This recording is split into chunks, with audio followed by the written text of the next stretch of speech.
Alith Anar, the Shadow King of Nagarythe, is one of the only High Elves who bring the war to the Dark Elf front. And in today's video here, we'll be going through the first 20 turns of the Shadow King Alith Anar. And this video, of course, assumes that you've already seen our base mechanics video, or at least have a general understanding of Total War Warhammer 2, as we won't be explaining any public order or anything like that. This is pretty much for anyone who's looking to just dive headfirst into the brand new content with the Queen and the Crone DLC and jumping into Alith Anar. So let's take a look at some of his mechanics, okay? So let's pop up from the shadows. There it is. So, Alith Anar has this really cool mechanic called Marked for Death. Heads that wage war and destruction on Nagarythe are valuable spoils indeed. Influence and rewards can be gained through their demise, prior to new targets being set. So, we'll go into that into a little bit more detail, but I want to keep going here. I feel like I always forget this panel. But then we've got the Shadow Realm. The Shadow Realm allows Alith Anar and his armies to rapidly slip through otherwise impassable terrain on the campaign map with no chance of being intercepted by their enemy's defenses. This couples very well with Spirit of Vengeance here, which is essentially a constant ambush mechanic for him. If you're familiar with the way that a lot of the Skaven armies play, this is the exact same way. They're always in kind of a stalk mechanic. They get to ambush things that would otherwise require them to go into an ambush stance. And lastly, just like all elves, they have access to the Sword of Cain and the Shrine of Cain north of Ulthuan and Nagarythe. So let's talk about some of those mechanics. So for one, this is stance stalking. Conceals the armory whilst moving, allow it to ambush enemies along the way. So I can go, let's say there was an army rick right here at this bush. If I wanted to attack it, I wouldn't need to jump into an ambush stance, which would otherwise increase my chance of ambushing. Instead, I can just kind of use stalk to naturally ambush them. Here I see I've got an ambush success chance of 70%, so the likelihood of me ambushing them is pretty damn high. Now, that stalk mechanic works even if I'm in a besieged city. So if I were to move Alith Anar here into the Black Creek Spire, and he was garrisoning this building, and Karen Carr came and attacked me, then that would mean that I could actually still sally out and ambush them, which is pretty cool. It's a pretty great way to kind of level that playing field, because ambush allows you to actually place your units all in a 360 around the enemy. They cannot they can't do any placement. They have to just pretty much deal with whatever's placed as it is. So you get a good drop on them, and you can like ambush them in an enfilade of fire, however you want to do it. Now the other mechanic he has, this movement mechanic, is the Shadow Realm. So the Shadow Realm pathways here. Now this is different than some of the mechanics that we see with the dwarfs, with the Underway and the goblins, and other stuff that we see with the Wood Elves in the World Roots and the Beastmen and their version of that. So the Shadow Realm pathways allows me to move anywhere here in this green, but you cannot get ambushed in that, you cannot get attacked in that, so it's a very safe way of moving. You're relatively limited in that, you know, if you wanted to stance march, you could get much further. Sorry, there it is. Much further to there than if you wanted to just simply Shadow Realm. But the nice thing about Shadow Realm is, again, you can move through mountains. So if we were on Ulthuan, we can traverse through this mountain range using the Shadow Realm. Well, maybe not, that one's a little too broad, but again, it allows you to kind of jump across mountain ranges, really get creative and crazy with that movement. In fact, I was in my Alith Anar campaign, I think I was right here, and I Shadow Realmed right back into Blacklight Tower. So you can traverse whole bodies of water. So it's a really nice little movement mechanic that is unique and specific only to Alith Anar. On top of that, Alith Anar has his Marked for Death targets. Now these targets are really cool. They recycle every 20 turns. You do have 20 turns to kill them. And what they do here is, you know, eliminate the following target, Balalash. So you click this button or you click that button, either one, and it'll zoom in on where Balalash is. So she's probably either right here or right here. There's two cities right there that she can possibly be housed in. And this is kind of really more of an estimate, to be totally honest. As you kind of get closer, you'll see her a little bit more in plain sight, and this will actually home in directly where she is. But with that, you get a nice boost to your treasury and a really fat stack of influence. And this early in the game, 35 influence is very strong. Don't shrink away from that.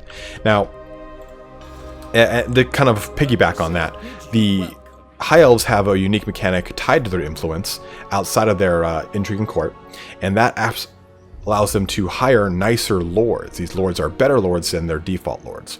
Their default lords, which don't cost any influence, are actually quite bad. You look at Tardy here, plus 30% upkeep for Chariot and Eagleclaw Bolt Thrower units. While not terrible, it's not that great. Poltroon, plus minus 50% leadership aura.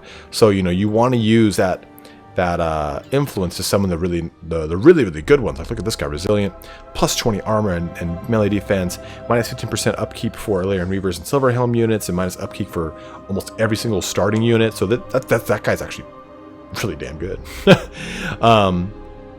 Lothern gets access to a really cool white lion looking lord, but that's neither here nor there. Quite literally not here or there at all. But so those marked for death targets sometimes are just treasury, sometimes are just influence, but on top of it, they might give you this.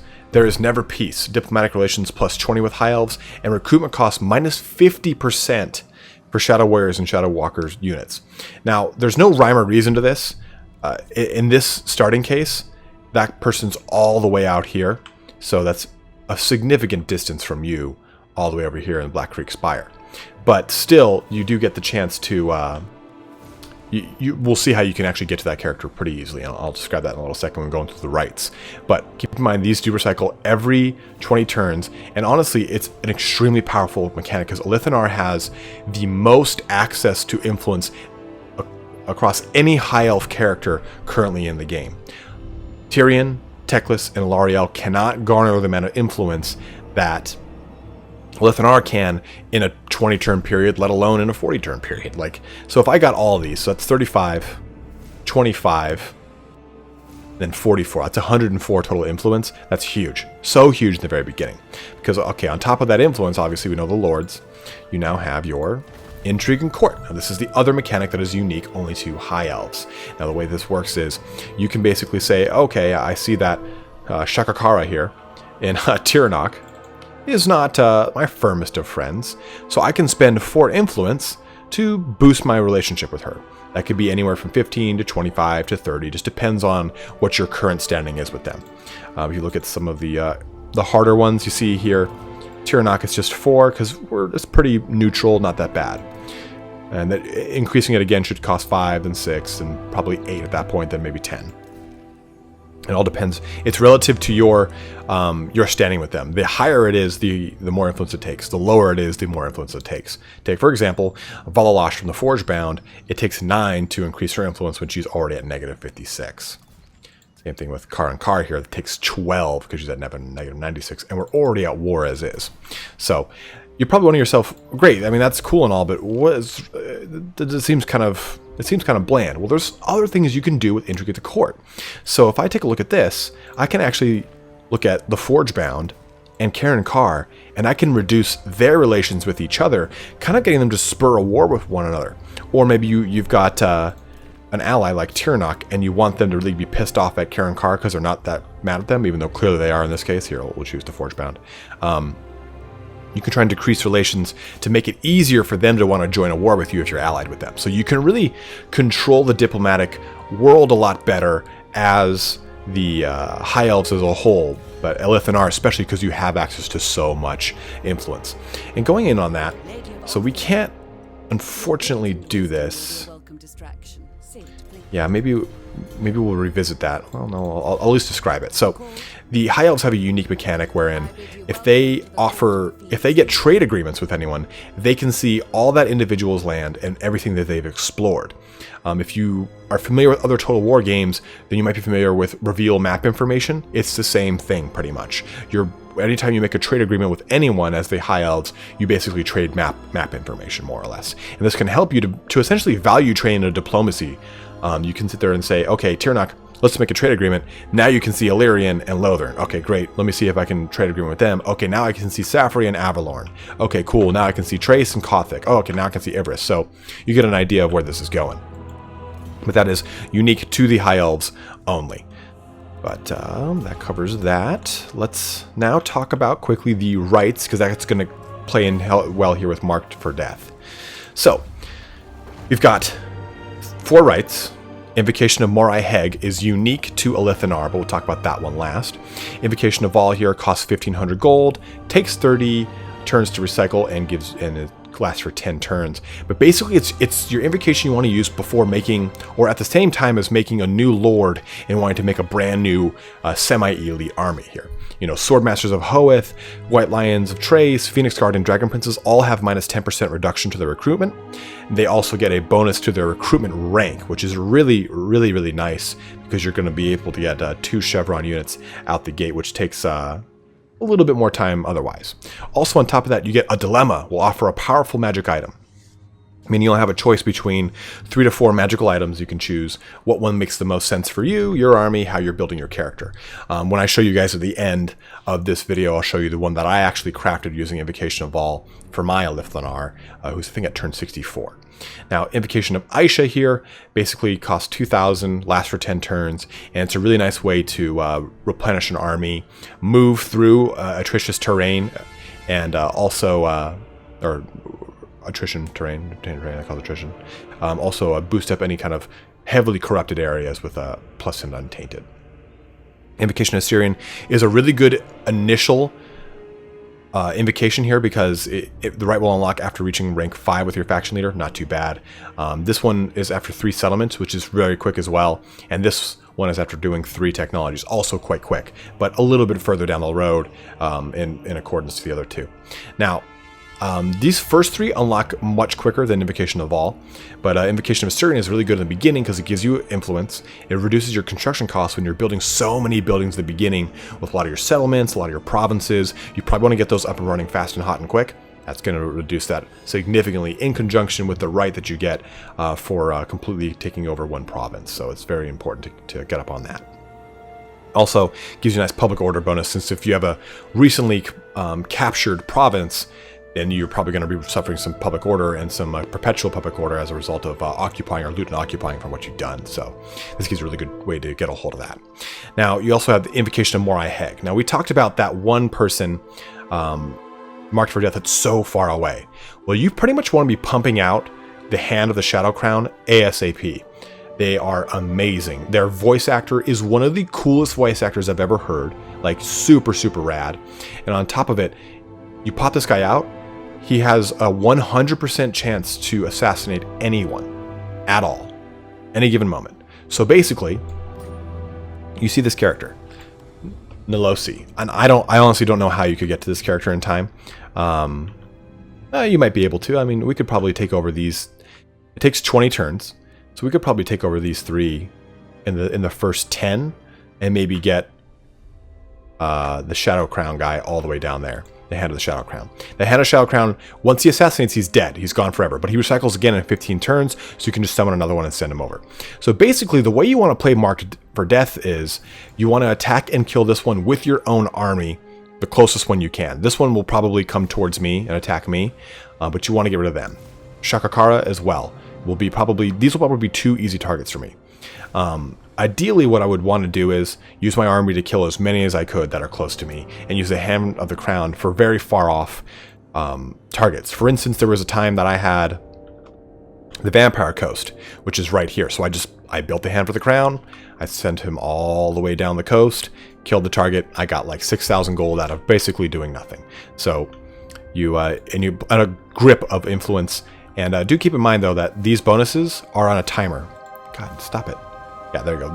There's Never Peace. That's on a 20-turn timer, so you get that for 20 turns.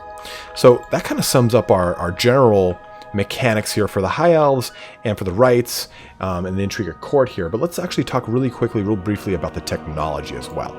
So the technology for the High Elves is a little bit different and kind of a pain in the ass, to be honest. It is gated by various buildings, unlike the Dark Elves, which is pretty free-flowing. It just depends on how much you want to spend. So this is gated by a rally field, easy to build. This is gated by an archive, not too hard. But this is gated by a grand repository, which is a pretty significant building. The same thing with this one. So you basically have to kind of plan out when and how you're going to make these military advancements. And you also have this building, Shrine of Assyrian, which is not...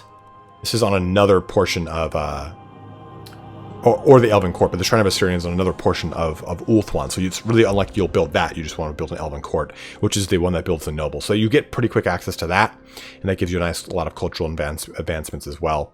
And as well as the trade good ones. This relies on having specific trade goods here. So a Vinter, a die maker, sculptor's workshop. So for instance, we can see, okay, so we have a salt here. So let's see what that's not the button I wanted to press.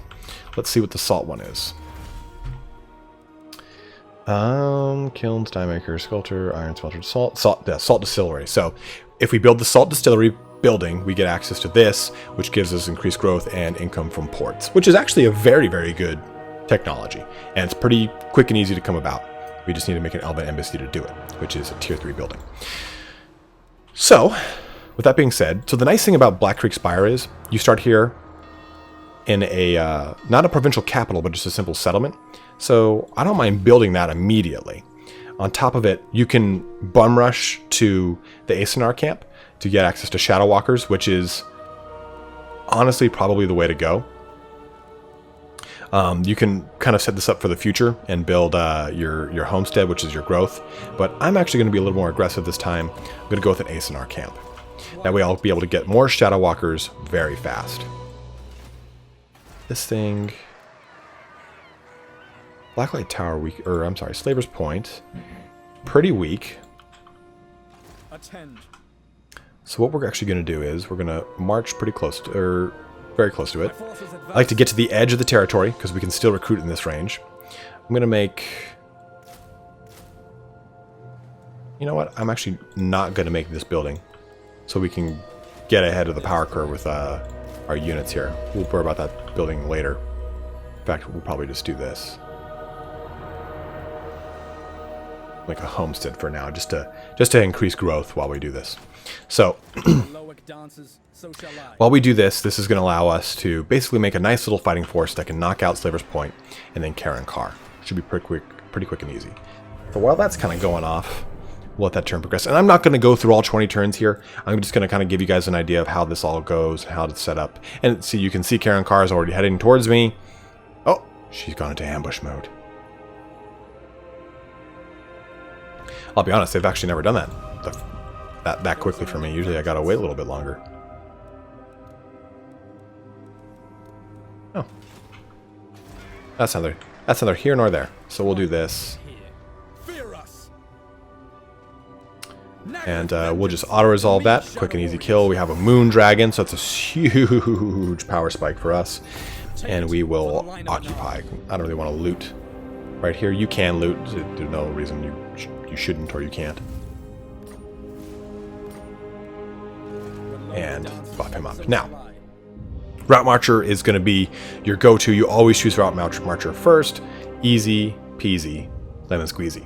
Now, after that, you can focus on your red line to do Bowmaster so that you have better ammunition and reload time for your Shadow Walkers and your Shadow Warriors. I would recommend it because the amount of ammo that the High Elves have is pretty insignificant to the rate of fire which they can dish out downrange. So I would get that ASAP. You can also focus out for Lightning Strike and Elven Healing if you want to play a very aggressive Alith Anar. There's nothing wrong with those moves. The blue line is, I think, understated but also extremely strong. I would probably use Wary to get over there because the ambush defense chance is increased. I'm sorry, I thought that was ambush chance increased. So don't do that, really. I mean, you can if you want.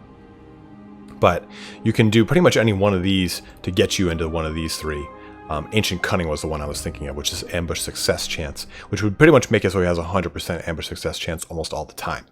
Now, Loose and Dark in the Skies are very strong, but the majority of the red line is not worth it, in my opinion. If you really wanted to, you could focus on some stuff in here, but I think it's not worth it.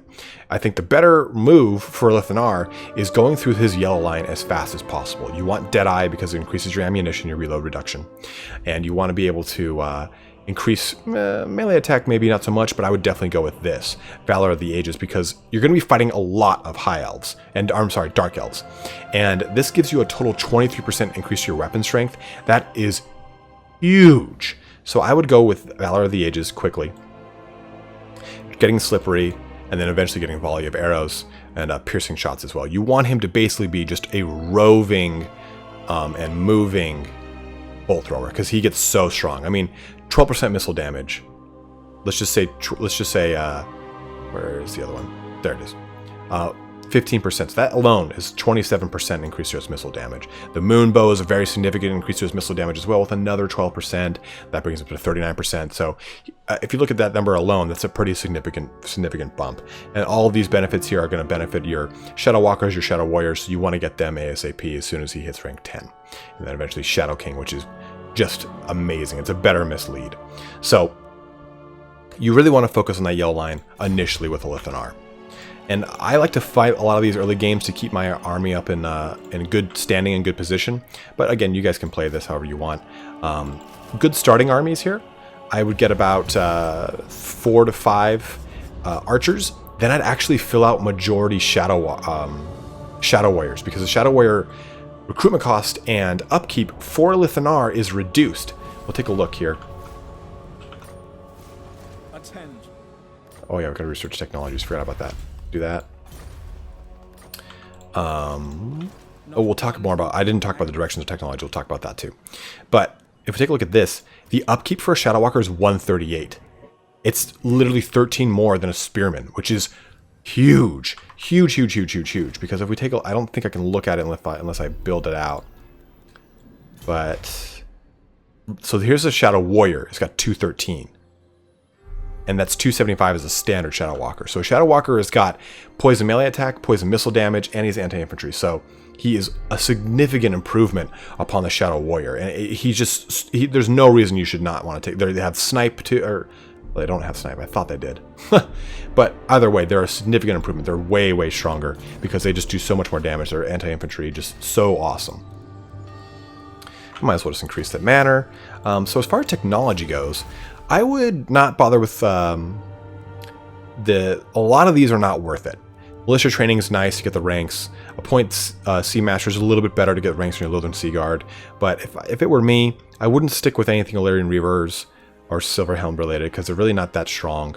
I feel like you just have so much more you have so much access to the Shadow Walker Warriors that if you're going to do anything, maybe do Silverhelms, maybe focus on Illyrian Reavers, choose one or the other, don't do both, and then go to Dragon Princes. But I would do Archery Prowess for sure, because you're going to be having so many actual archers in your army that it's going to be huge for you. Then I would actually work on Spear Wall and Naval Discipline. Again, these increase your recruitment rank, which is going to be good for your second lord, but not so much for your first lord. In the first 20 turns here, you'll be able to get 3 of these out.